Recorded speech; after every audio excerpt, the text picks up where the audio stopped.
Bonjour à toi dans ce deuxième épisode de la série spéciale fête que je te fais format court pour essayer de te transmettre des concepts fort utiles, des idées, des applications concrètes pour faciliter toute cette période de regroupements familiaux et amicaux divers. Je te propose aujourd'hui de parler des limites. Alors, on va poser la définition, on va t'aider à détecter quand est-ce qu'une limite finalement elle est franchie dans ta vie. Et surtout, te donner des pistes pour commencer à y réfléchir très concrètement sur des situations et te donner quelques idées en tout cas pour les respecter, ces limites, parce qu'en fait, c'est tout l'enjeu. C'est bien beau de les identifier, mais il faut surtout les respecter. Et c'est uniquement notre responsabilité et notre rôle à nous de respecter nos propres limites. Alors, d'abord, pour faire une analogie et pour que tu aies peut-être une métaphore, l'idée de la limite, c'est quand, en fait, quelqu'un franchit la barrière qui délimitait comme ça ton territoire, exactement comme finalement une barrière pourrait entourer le terrain autour de chez toi, de ta maison. Et donc, tu as une limite, et quand quelqu'un franchit cette limite, en fait, tu te sens comme agressé, ou en tout cas, il y a quelque chose qui te gêne, puisqu'il y a quelqu'un qui rentre sur ton terrain, sur ton territoire. Il est de ta responsabilité, en fait, de poser cette limite, de mettre cette barrière, de la rendre visible. Et il est surtout de ta responsabilité de te protéger quand quelqu'un franchit cette limite. Et en fait, en gros, c'est exactement ça qu'il faut avoir à l'esprit quand tu es dans des interactions sociales et que, de la même manière, tu vas avoir des limites qui vont être franchies. Il y a des gens qui vont franchir ton territoire. Et le vrai problème que j'observe en fait des limites, c'est que les gens ne définissent pas très clairement leurs limites. Ils l'expriment encore moins aux autres. Par contre, ils se plaignent que les autres ne respectent pas cette limite. Donc, vous voyez le non-sens. Donc, la limite, en fait, c'est quelque chose. Donc, encore une fois, on peut utiliser l'image de cette propriété et d'un terrain qu'on voit physiquement. Mais évidemment, il s'agit de limites qui sont dans, en fait, nos valeurs, dans nos besoins qui ne sont pas remplis. Et donc, c'est toujours utile, en fait, de se pencher sur la question. Donc, comment détecter une limite, d'abord ? En fait, en général, c'est une émotion négative qui se manifeste en nous, ou un inconfort au moins au niveau de notre corps, même si on n'arrive pas à qualifier ça d'émotion. On sent qu'il y a quelque chose qui nous gêne et qui nous met pas bien. En règle générale, donc, c'est l'émotion négative qui est le signal d'alarme. Le tableau de bord s'allume, mais on ne sait pas pourquoi il s'est allumé. Donc, quand on a une émotion négative, on sent qu'on est dans un inconfort par rapport à quelqu'un ou à quelque chose qui vient de se passer. On peut se dire qu'en fait, cette émotion négative, elle s'est générée d'en fait un besoin qui n'a pas été correctement rempli, ou peut-être d'une valeur qui a été frictionnée, quelqu'un qui vient à l'encontre d'une valeur qui est importante pour nous.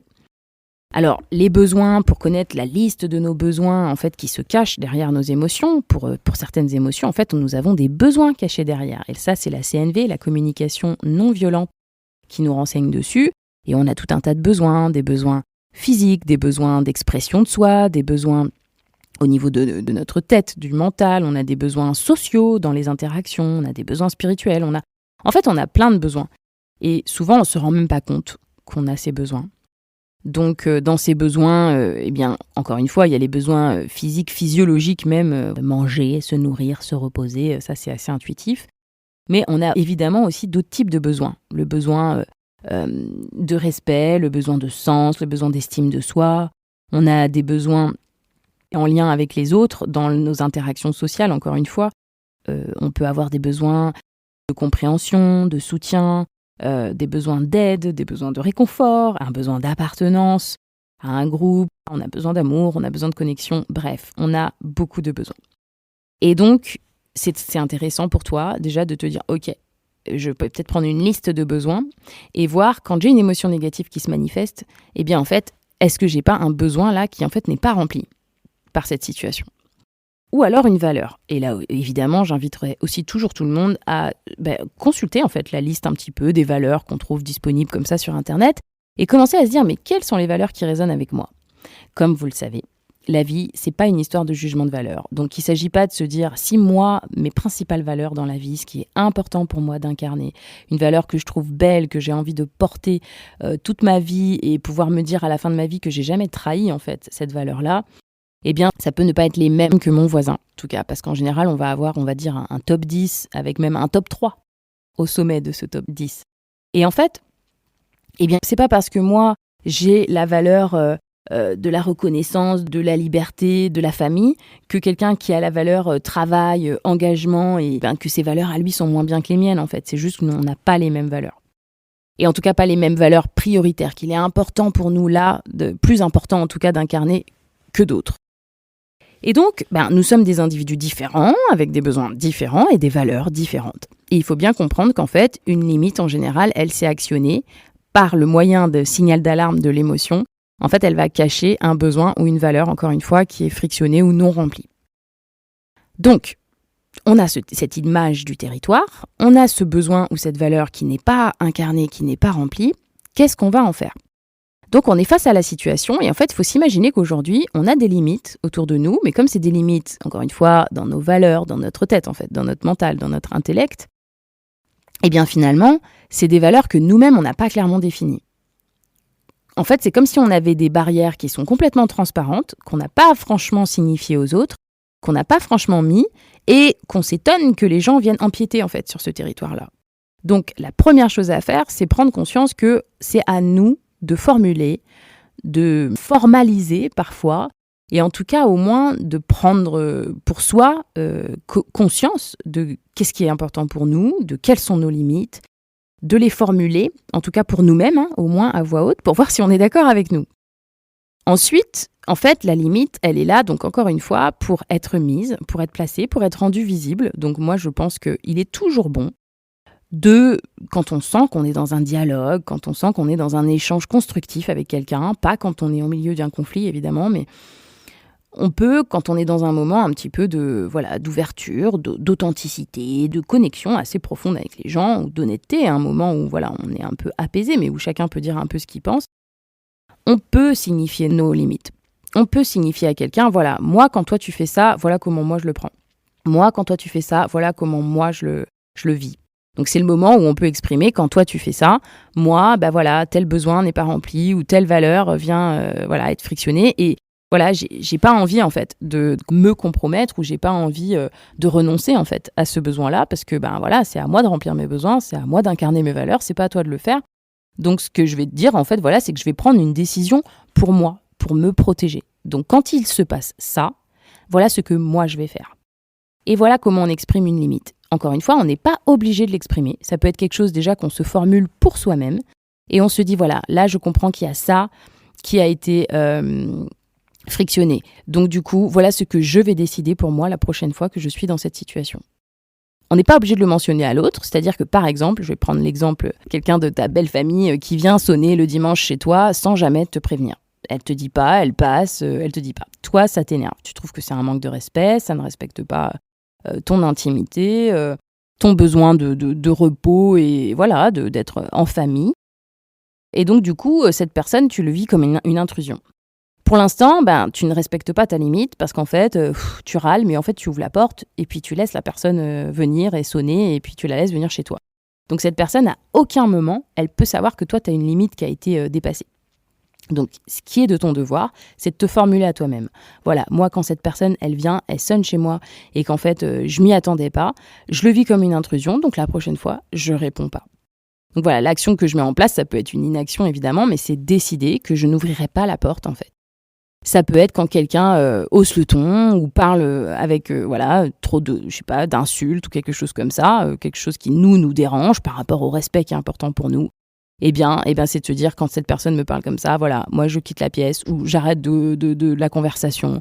Ou je prends une décision pour moi en fait. Je dis jamais à l'autre, arrête de faire ça, stop, tu ne me respectes pas, non, parce qu'en fait la personne déjà elle va le vivre comme une agression et elle pourra toujours décider, et ça c'est quelque chose qu'il faut toujours avoir à l'esprit. Quand on exprime une limite en fait à quelqu'un, la personne elle peut en faire ce qu'elle veut. On va dire 50-50 quoi. Elle peut te dire oui ou non, je fais ce que je veux et je continuerai pareil. Et ça, il faut toujours le prendre en compte. Moi, je dirais toujours aux gens, pourquoi pas exprimer ses limites ? Pourquoi pas exprimer à quelqu'un ? Lui expliquer, c'est toujours mieux parce que, encore une fois, quand on est dans un bon contexte, quand on est dans un moment d'échange un peu sincère et un peu efficace, si je peux dire, et on n'est pas chacun en train de braquer l'un contre l'autre, mais quand on est en train d'expliquer un petit peu à cœur ouvert ce qui se passe, On peut dire à quelqu'un, voilà, moi quand toi tu fais ça, voilà comment moi je le vis. Et donc voilà comment moi je vais réagir. C'est quelque chose qu'on peut complètement faire. Mais on peut aussi ne pas l'exprimer et juste tout simplement nous, se l'être formulé pour nous et donc le mettre en place et respecter notre propre limite. Donc une limite, c'est un territoire qui a été franchi. C'est à nous de réaliser le besoin, la valeur éventuellement qu'il y a derrière. Et c'est formuler, en tout cas pour nous-mêmes, que ça nous dérange.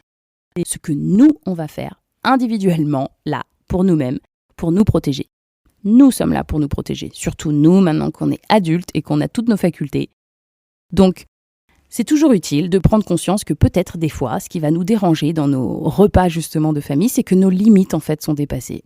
Et le problème, c'est qu'on va s'épuiser ou alors se dire ouais mais les autres, voilà, de toute façon, tout le monde s'en fout, personne ne me respecte, personne ne fait ci ou personne ne fait ça. Mais en fait, c'était peut-être à toi d'exprimer que toi, toi c'était là la limite de ce que tu voulais. Encore une fois, à la discrétion de l'autre de décider s'il respecte ou s'il ne respecte pas ce que toi tu lui dis. Mais en tout cas, il était de ton devoir de respecter ta propre limite. Et si tu dis, moi, passer ce truc-là, je ne fais pas à manger, ou passer telle heure, c'est plus moi qui m'occupe de ci ou de ça, c'est de ta responsabilité. Et plus les gens, en fait, expriment leurs limites, pour être tout à fait honnête, et plus ils sont respectés, en fait. Moi, quelqu'un qui me dit, voilà, je te préviens, si tu arrives 5 minutes en retard, en fait, je ne serai pas là. Parce que, moi, mon temps, il est précieux, j'ai rien contre toi. Franchement, on reprendra rendez-vous si c'est vraiment important, il n'y a pas de problème. Mais pour moi, c'est un manque de respect. Et passer 5 minutes, en fait, je ne serai plus là. Je vais avoir tendance à beaucoup plus soit respecter l'horaire, soit en tout cas respecter la personne pour ce qu'elle a à m'amener, plutôt que de me dire « Ouais, mais c'est un intolérant, voilà, il ne peut pas supporter 6 minutes de retard. » Non, en fait, il m'a expliqué clairement qu'il n'attendrait pas. C'est OK, en fait. Et je trouve que plus on va donner des limites, exactement comme avec les enfants en fait. Les enfants ont besoin de ces bords, ils ont besoin de ces limites. Donc finalement, l'expression de ces limites et ces bords qu'on va exprimer pour chacun, c'est surtout une forme en fait de respect des uns des autres. Et en règle générale, on va pas se dire que c'est des gens rigides, les gens qui expriment leurs limites. Au contraire, c'est des gens qu'on va respecter pour ce qu'ils expriment et pour ce qu'ils savent d'eux-mêmes. Et on va plutôt avoir tendance donc à respecter leurs limites que quelqu'un qui n'en a absolument pas et qu'on va avoir plus tendance à piétiner ou quelque part à ne pas considérer. Donc la question des limites est extrêmement importante. Commence à réaliser où tu as des limites, où est-ce que tu as envie de les placer parce que pour l'instant elles sont sans doute transparentes. En tout cas si elles sont très régulièrement bafouées, il y a des chances que pour l'instant tu ne les aies pas du tout posées. Rends-toi compte de où elles sont, formule-les toi à toi-même. N'hésite pas, si tu sens que c'est propice, de l'exprimer à l'autre pour que l'autre le sache, mais c'est tout à fait optionnel, c'est pas du tout obligatoire de le dire à l'autre, et décide ce que tu vas faire pour te protéger dans les cas où tu te retrouves dans cette situation où la limite est franchie. Voilà, donc je te laisse avec cette notion de limite que j'espère tu vas pouvoir mettre en application pour ces fêtes de fin d'année. À très vite pour l'épisode 3.